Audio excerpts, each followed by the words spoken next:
Ya,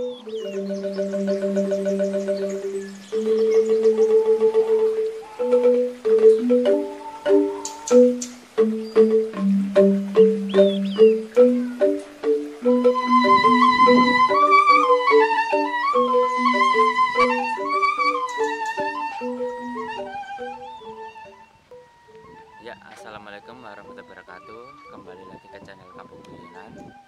Untuk kali ini saya dan kawan-kawan berada di Petelesan Prabu Sri Aji Joyoboyo yang berada di Desa Pamenang, Kecamatan Pagu, Kabupaten Kediri. Pada kali ini saya akan mencoba mengulas sejarah tentang Kerajaan Kediri bersama juru kunci yang ada di Desa Pamenang tersebut. Yuk langsung aja kita telusuri.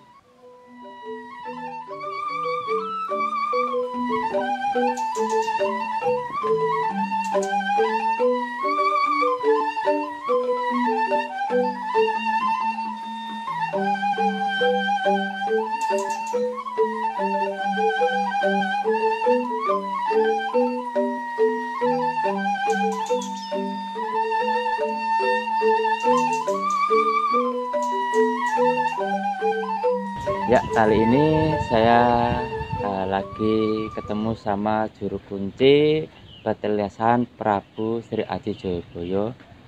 Asmanipun Mbah Suratin.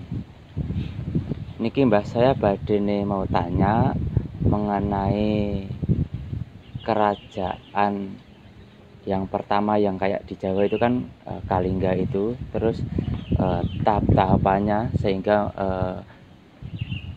sampai ke kerajaan Majapahit. Kan itu awal mulanya kan ada yang di kerajaan Keling itu kan, di Kalingga itu kan.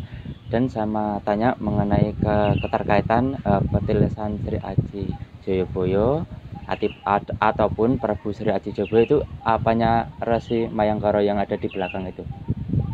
Itu kita bermula berawal dari asal usul kerajaan Kediri. Kerajaan Kediri asal usul di masa abad keempat, selain kerajaan Tarumanegara ataupun Kutai, ada suatu kerajaan namanya Kalingga atau Keling atau Mataram Hindu. Abad keempat yang kebersamaan dengan abad keempat lebih sedikit di Sriwijaya ada kerajaan Buddha. Ya, otomatis di situ dua kerajaan saling berperang.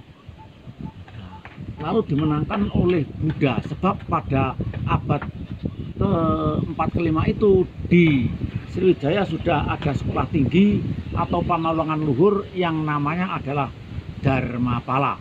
Dalam bahasa Kawi Dharmapala, Dharma tegese suatu perbuatan yang baik, polo kiwoh. Jadi buah orang yang berbudi luhur.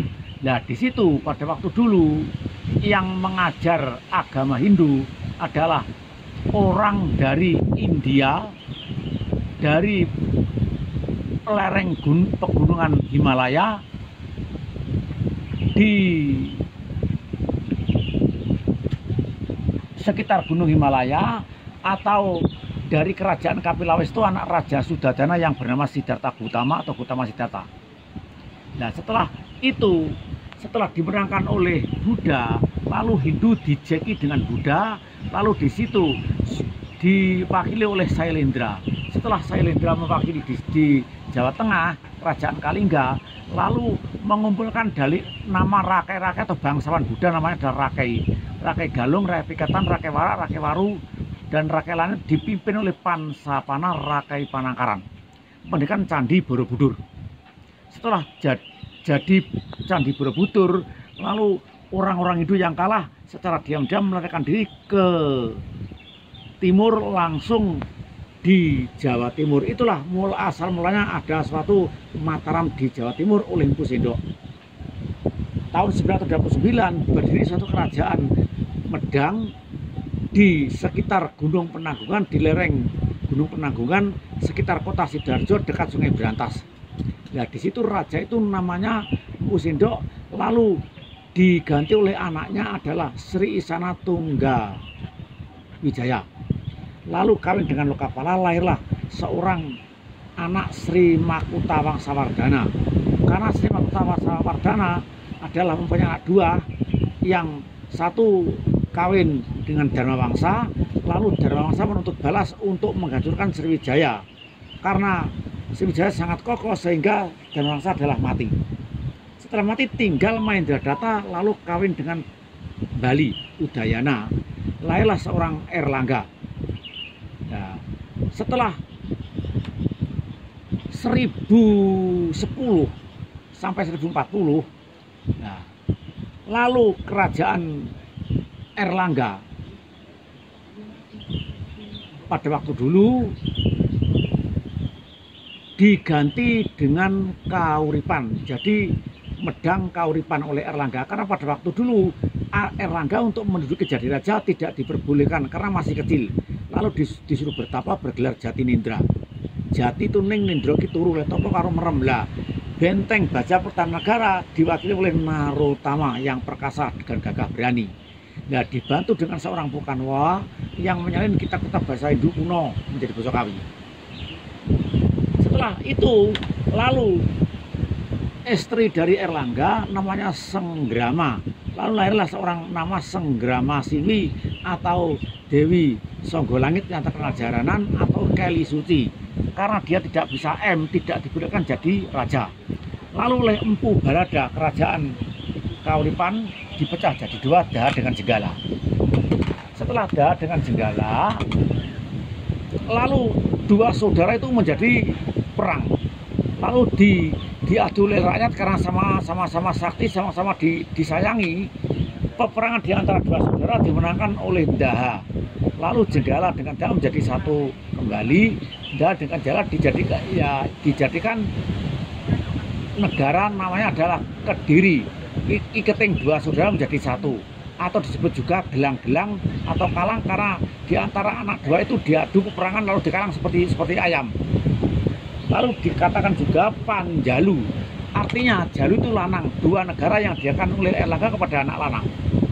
Nah, lalu Raja Kediri pertama kali atau Daha adalah Samarawijaya, yang kedua Jayawarsa, yang ketiga Sri Maharaja Udungga, yang keempat Baweswara, lalu kelima Joyoboyo, keenam Joyo Amijoyo atau Areswara, lalu turun lagi Joyo Amijoyo atau Sareswara, lalu Candra Srengga, sehingga yang terakhir Dandang Gendis tahun 1222 dibunuh oleh Kenaro.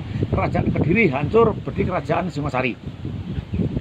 Nah, akhirnya Singosari itu dirajai oleh Kenaro bergelar Rajasa Singamurti. Lalu kemelut dari Singosari adalah yaitu Paten Pinaten, karena pada waktu dulu Tunggul Matung dibunuh oleh Kenaro karena ingin menyunting Ken Dedes Ken Umang. Lalu Kenaro dibunuh oleh pelayan dibunuh oleh Anusapati dibunuh Tohjoyo, sampai berakhir Ronggowuni, sampai terakhir kerajaan Singosari adalah Kertonegoro. Karena Kertonegoro waktu jadi raja sangat bengis sehingga mempunyai bawaan Kediri pada waktu dulu oleh Jayagatwang. Karena Jayagatwang diajak besanan, tidak mengerti kalau diberi layar akan dibunuh oleh Jayagatwang. Nah, suatu saat oleh Arda Raja Jayagatwang dan bala tentara, lalu lalu Jayanegara dibunuh mati. Lalu diduduki 1 tahun oleh Jayagatwang.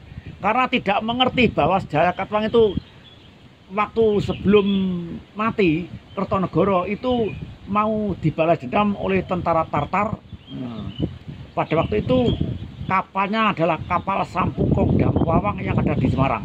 Nah, setelah itu diadu oleh Raden Wijaya, karena Raden Wijaya itu adalah taklukan dari Kertonegoro. Lalu diadu pura-pura ikut Cina atau Tartar, tapi sebetulnya adalah ikut warga dari tentara Singosari. Setelah kedua-duanya perang, lalu setelah Singosari diduduki oleh Jayagatwang, Jayagatwang dibunuh oleh seorang panglima dari Kublai Khan. Nah, setelah itu dari balik layar tentara Tiongkok dihancurkan oleh Sriwijaya. Lah, disitulah Sriwijaya dengan warga-warganya dan tokohnya mendirikan candi, mendirikan kerajaan Mojopahit. Nah, di situ bergelar Kertarajasa Jayawardhana. Nah, setelah itu turun temurun Mojopahit diganti oleh Jayanegara, Jayanegara diganti dengan Tribunatunggadewi, lalu diganti lagi Hayam Wuruk sampai ke Kertobumi. Kertobumi berakhir riwayatnya karena mempunyai seorang anak putri Cempo dari agama Islam, lalu lahirlah Raden Patah menjadi Raja Sultan Bintoro Demak. Nah, itu saja. Nah, kita kembali ke yang berkaitan. Mayangkara itu adalah seorang pendeta yang menyamai namanya dengan wayang, sehingga Mayangkara itu adalah pendeta yang ada di Kediri dulu. Nah, karena namanya adalah Mayangkara hampir sama dengan Anoman, ketek wayang, lalu diceritakan bahwa itu adalah pendeta kera yang seperti wayang Anoman. Nah, sebetulnya adalah pendeta yang hanya kebersamaan namanya adalah sama. Nah, setelah itu Jayabaya. Nah, setelah itu di zaman Jayabaya mempunyai seorang istri Dewi Sara. Nah, anaknya adalah 4. 1 Pramesti, 2 Pramuno, 3 Susanti, yang 4 Jaya Amijaya yang menjadi raja itu. Nah, karena yang sulung itu Pramesti dirabi dengan Prusangkara, lahirlah Angkling Dharma. Nah, detik berganti menit, saat berganti langkah, akhirnya bersambung ke sejarah yang lain. Ini adalah Sendang Tirta Kamandanu, pada waktu dulu tempat untuk bertapa atau semedi Sang Prabu Siraji Jayabaya, sampai sekarang dikeramatkan. Nah, ini pada waktu dulu untuk bersuci atau yang berkaitan dengan suatu adanya air, dan disitulah sampai sekarang ini diadakan suatu acara-acara yang lain yang berbentuk suatu sakral hubungan manusia dengan gaib. Itulah suatu kisah seperti kilasan dari Jayabaya dan Sendang Tirta Kamandanu. Lalu apa yang ditanyakan lagi? Untuk keterkaitannya itu tadi, Resi Mayangkara sama Siraji Jayabaya itu, apakah pendeta ini tadi itu gurunya Siraji Jayabaya waktu kecil? Bukan. Itu adalah memang yang pendeta yang ada di Kediri di zaman dulu, tapi bukan gurunya. Nah, kalau Jayabaya itu adalah orang-orang keyakinan agama Hindu, orang yang sudah tingkatan tinggi nilai juga berata, dan dia adalah matinya adalah moksa. Jadi raja di atas raja, atau raja bertitis dewa, atau raja-raja perkasa.